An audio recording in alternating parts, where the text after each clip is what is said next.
Hi friends, it's me, Evan. It's been a while since we've been connected. To be honest with you, I've had to take a seat back. I was writing a book on yoga therapy for diabetes, and I've come out from underneath the covers of wherever I had put myself in order to get that project finished. And I'm here to say hi, to reconnect, and to reaffirm my commitment to you being a leader in the realm of yoga therapy specific for diabetes.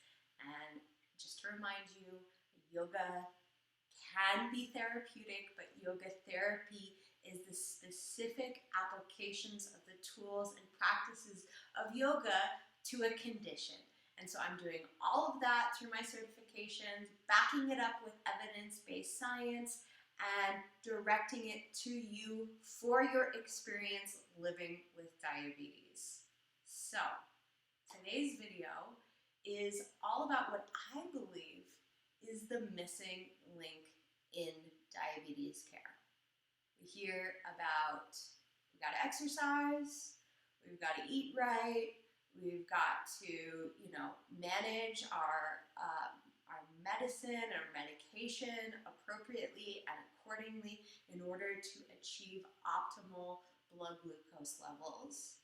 However, we also hear that it's important to rest, to work on our energy management, and to reduce stress.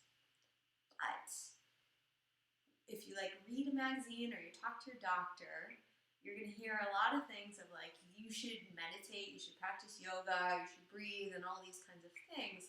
But there's not a formula of how to do it and how to do it specifically for maybe some of the challenges that you're occurring as they relate to diabetes.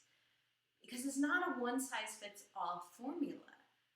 Not every breathing practice is going to be beneficial if you're experiencing hyperglycemia, just the same way as that not every breathing practice will be beneficial if you're trying to recover from hypoglycemia, right? So there's so much variety, and that's why I want to help educate everyone out there as to how to apply these amazing tools and techniques to their specific challenges that they're facing with diabetes, whether those are the literal physiological changes that go along with blood sugar variations, or if it's the psychology behind it, like our identification and our attachment to diabetes itself. Like, I am this number, I am this pinprick, I am, the list goes on, and this creates quite a bit of suffering.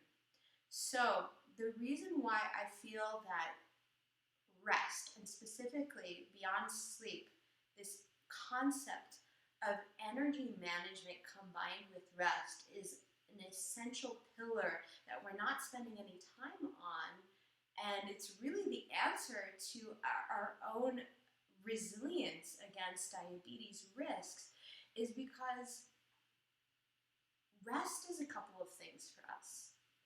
One, it allows our nervous system to down-regulate, to shift from being on the go, turned on, super vigilant, taking care of diabetes 24/7, and allows us to turn in.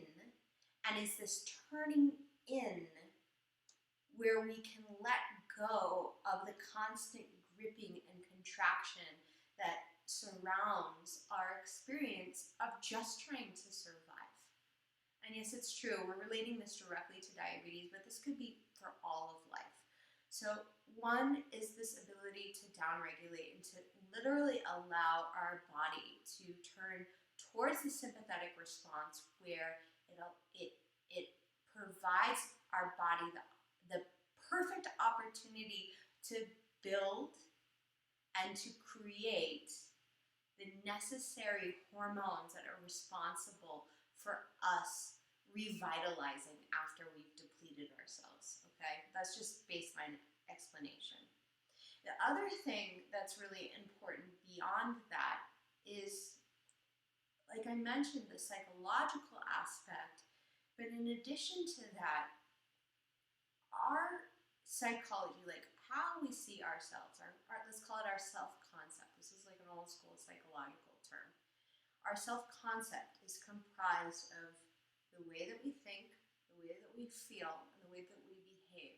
And that combination of that is in response to how do we relate to any external force around us, and that includes diabetes. So, by creating a rest ritual on a regular basis where you're literally doing nothing, and this is the hardest part for so many of us, like how do I do nothing? I'm so used to doing, and trust me, I get it. I am like the doer, okay?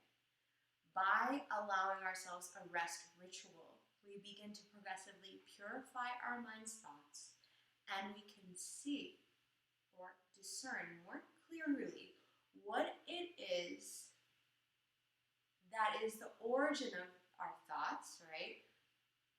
The emotions that we may be or may not be experiencing in relationship to diabetes, and our very actions.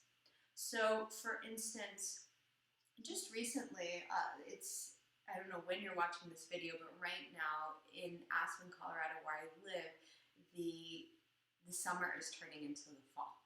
And so all the leaves are changing, the temperature has dropped quite a bit. I actually have to go outside right after this video and cover my plants and pick my tomatoes because I think today is literally the last day.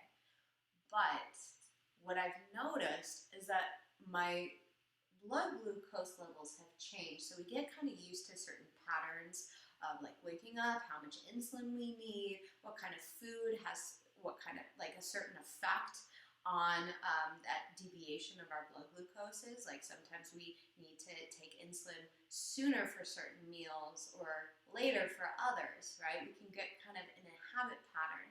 But as a seasonal change occurs, it's very common to have those patterns be disrupted.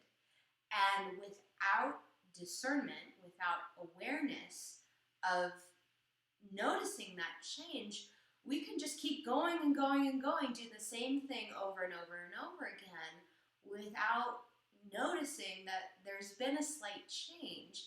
And without that awareness, we do not have the opportunity to, in fact, affect change, right?